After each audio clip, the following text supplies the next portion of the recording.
Salve, salve pessoal, tudo bem com vocês? Tudo bem, meus consagrados? Vamos começar mais uma semana de estudos. Estou trazendo para vocês aqui o tema sobre os persas. Nós estávamos estudando nas aulas anteriores sobre alguns povos antigos ali do Oriente Médio. Começamos pelos mesopotâmicos, depois fomos para os fenícios, partimos depois para os hebreus e agora nós vamos estudar sobre os persas. Ok? Então quero trazer algumas características nesta videoaula sobre os povos persas e vou deixar um texto de complementação. Tranquilo? Vamos começar. Inicialmente eu quero trazer a leitura aqui de algumas características dos persas. Se hoje eu decidisse, quero conhecer a região onde moravam os persas. A região onde ficavam os povos persas, hoje, era um território que nós chamamos de Irã, o país do Irã. E o Irã era chamado de terra dos iranianos. Então nós vamos encontrar vestígios dos povos persas no Irã, que é um país ali da região asiática do nosso planeta, obviamente. Aqui está até dizendo, localização atual, Irã. E os persas, a região da Pérsia, estou circulando aqui, o reino da Pérsia, ficava entre a região da Mesopotâmia e a Índia. A Índia está mais ou menos por aqui, por baixo, e a Índia. Então a localização ali da Pérsia era entre a Mesopotâmia e a Índia. A região da Mesopotâmia, a região da Pérsia, do reino da Pérsia, era uma região montanhosa, o solo era árido, ou seja, pouca chuva, semelhante ao sertão nordestino, mais seco. O clima era quente e frio, uma região quente e fria. O povoamento, em relação ao povoamento ali dos persas, eles eram chamados de povo indo-europeu, ou melhor, arianos. O que significa, professor? O que isso significa? Por que eles eram chamados de povos indo-europeus? Porque eles tinham características culturais, físicas, sociais de povos da Índia e da Europa que ficavam lá para cima. Então era uma mistura de povos que deu uma característica única. Então as pessoas o consideravam como povos indo-europeus. Tanto que a Pérsia ficava entre a Europa, como eu estou marcando aqui, e a Índia. Lembrando que no meio do caminho aqui tinha a Mesopotâmia. As tribos de Medos e persas. Então quando eu falo aqui no reino da Média, estou falando da tribo de Medos. Quando eu falo aqui esse laranjadinho, é o reino da Pérsia. Então a Pérsia era a junção de dois reinos. A Pérsia era a junção de dois reinos. O reino da Média, que é esse de verde que vocês estão vendo, e além da Pérsia. Pérsia normal ali, do laranjadinho. Era a junção. Ok? Vamos complementar isso. Não se preocupem não. Então, trazer alguns destaques aqui. Quem fundou esse império, o Império das Persas, o Império da Pérsia, foi Ciro. Um imperador. Ele fundou o império. Ele mandava em toda a Pérsia. Era uma pessoa muito influente, que exercia poder, tinha riquezas e fundou esse império.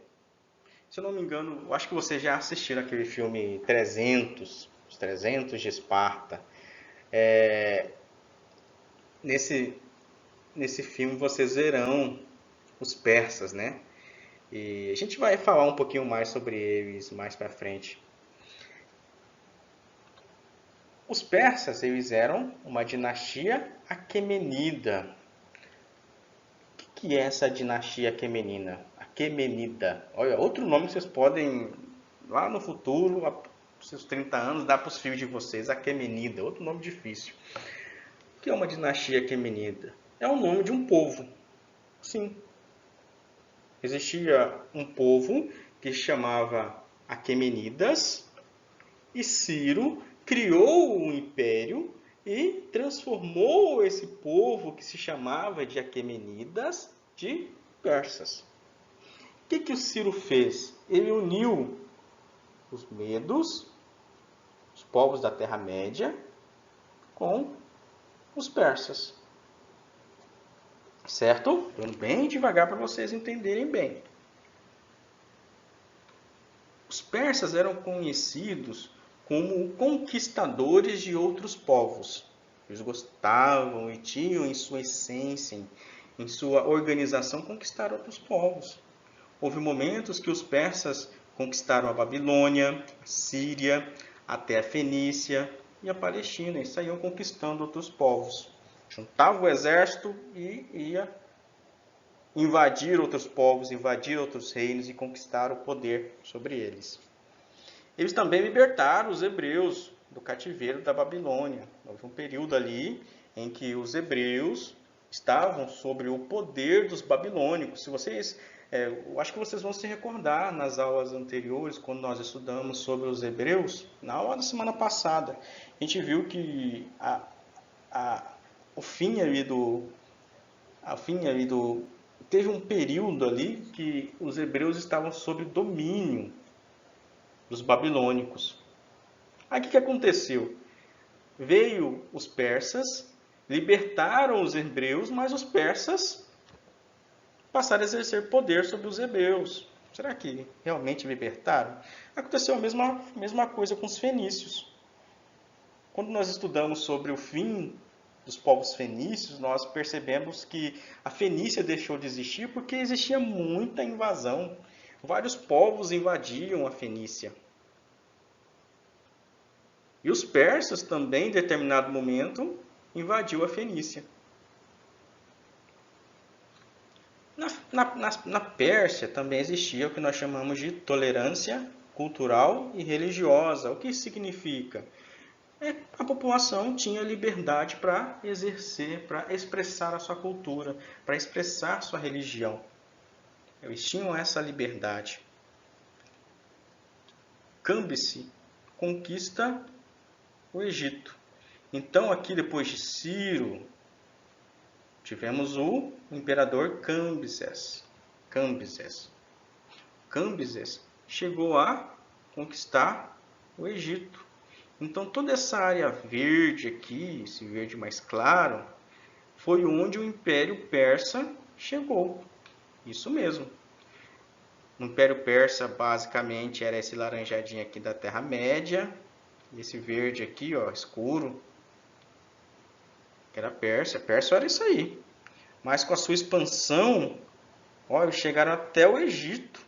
Ó, Líbia, aqui, ó, onde ficava a Fenícia, os povos hebreus, a Babilônia, região aqui próximas da Índia. Eles expandiram, eles tinham uma cultura expansionista de expandir o seu império. Ok? Se vocês tiverem dúvidas, vocês entrem em contato comigo pelo WhatsApp que eu oriento vocês. Tá ok? Então aqui nós vamos ver, ó, hoje, se vocês forem nessas regiões onde era o Império Persa, existem ainda muitos sítios arqueológicos onde existem resquícios desse império.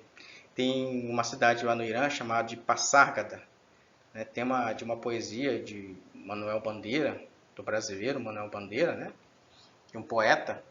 É um dos principais pontos turísticos do Império Persa. Então nós temos aqui, ó, alguns resquícios históricos dos persas. Nessa outra foto aqui, ó, uma das ruínas que podem ser visitadas fica numa região chamada de Persépolis, antiga capital do Império Persa. Temos aqui um templo, né, com traços culturais do Império Persa.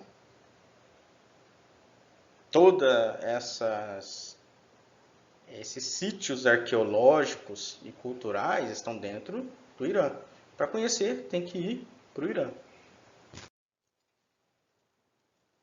Aí nós vemos ali, durante o processo histórico dos persas é a história de Dário, que era conhecido como Dário I, o Grande, que foi um imperador, que veio depois de outros imperadores, né? Depois de Ciro, por exemplo. Ele foi, ele foi muito expansionista. Ele criou uma estrutura de Estado em que fez com que o Império Persa conseguisse se desenvolver de forma muito grande e rápida. Transformou os persas no maior império do que? Do Oriente. A administração imperial era excelente. No caso da cobrança de impostos, de infraestrutura do império,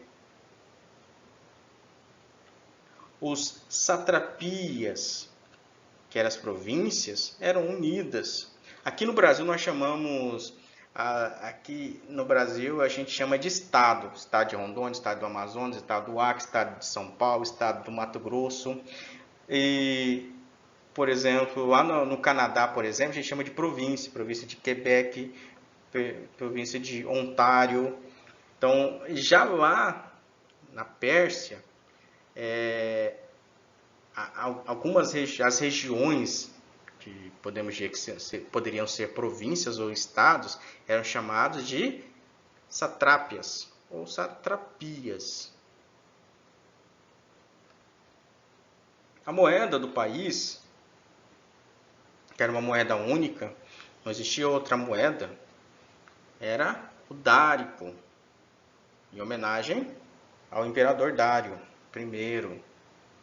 A língua e escrita era o aramaico. A gente sabe que existem centenas a milhares de línguas em todo o planeta, em todo o mundo. E naquele período, a língua lá, no Império Persa, né, a língua oficial e de escrita também, era o aramaico.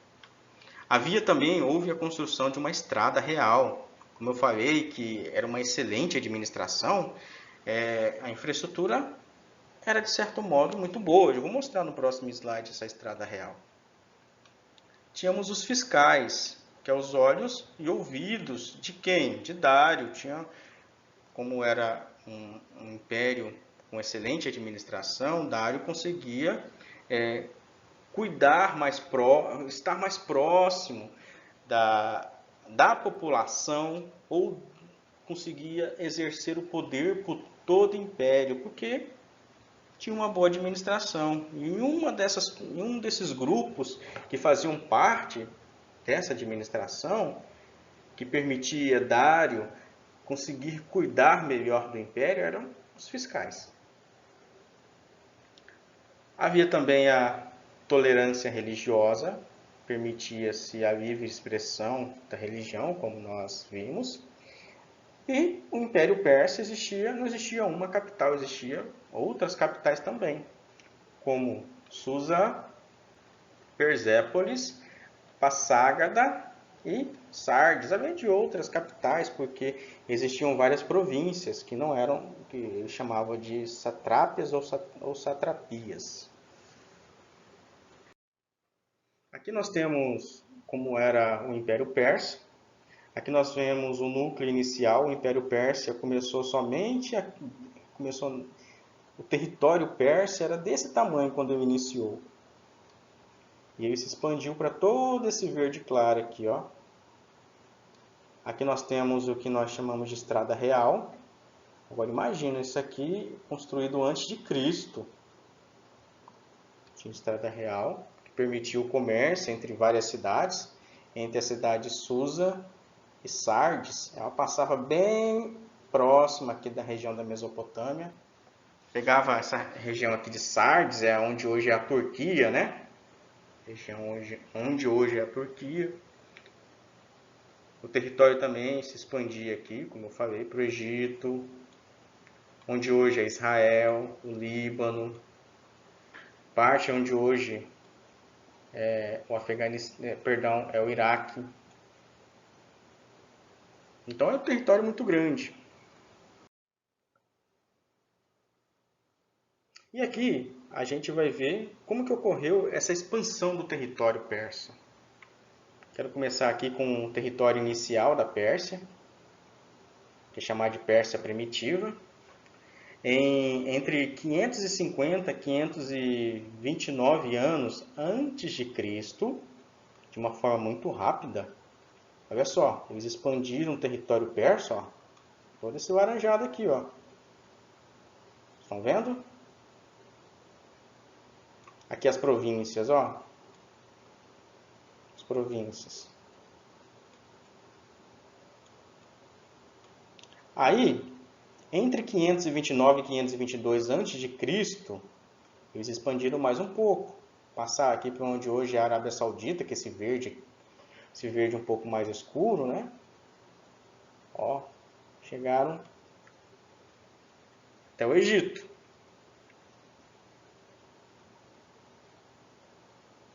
E nesse vermelho aqui, ó, foi outra expansão. Entre 522 a 522 a.C. a 488 a.C. A gente vê que o Império ele se expandiu. Se expandiu ali desde 550 até 488 a.C. Foi uma expansão muito rápida. Como eu falei, principalmente no período de Dário, onde Dário exercia o poder no Império, expandiu de forma muito rápida a Pérsia. Nós temos a Pérsia em relação ao relevo, essas regiões aqui mais amarronzada, um vermelho um pouco mais escuro. Quanto mais escuro a pintura, maior a altitude. Então a Pérsia era formada por grandes conjuntos de montanhas, um território muito montanhoso. Os mais claros e os verdes são as terras mais baixas. Esse verdinho aqui são as planícies, né? São as regiões mais baixas.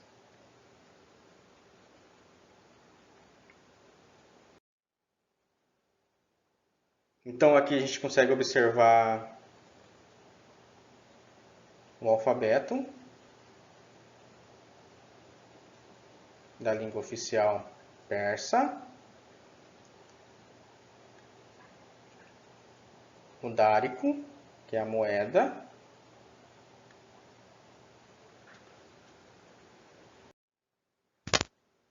e agora a gente entra ali para a parte da religião. Lá na Pérsia existia o dualismo religioso. E o que seria esse dualismo religioso? É caracterizado pelo dualismo ético, cósmico e teogônico, que implica na luta primordial entre dois deuses, do bem e do mal. Então, na Pérsia, a religião era formada por esse dualismo. Eles acreditavam que havia dois deuses, o Deus do bem e o Deus do mal, presentes e atuantes em todos os elementos e esferas do universo, incluindo o âmbito da subjetividade das relações humanas. Ou seja, esse Deus, tanto do bem e do mal, eles viviam em guerra, obviamente. Existiam pessoas ali, grupos de pessoas que serviam a... Tinha um grupo de pessoas que serviam ao Deus do bem e um grupo de pessoas que serviam ao Deus do mal. A gente vê algumas características aqui dessa religião, né, do dualismo religioso.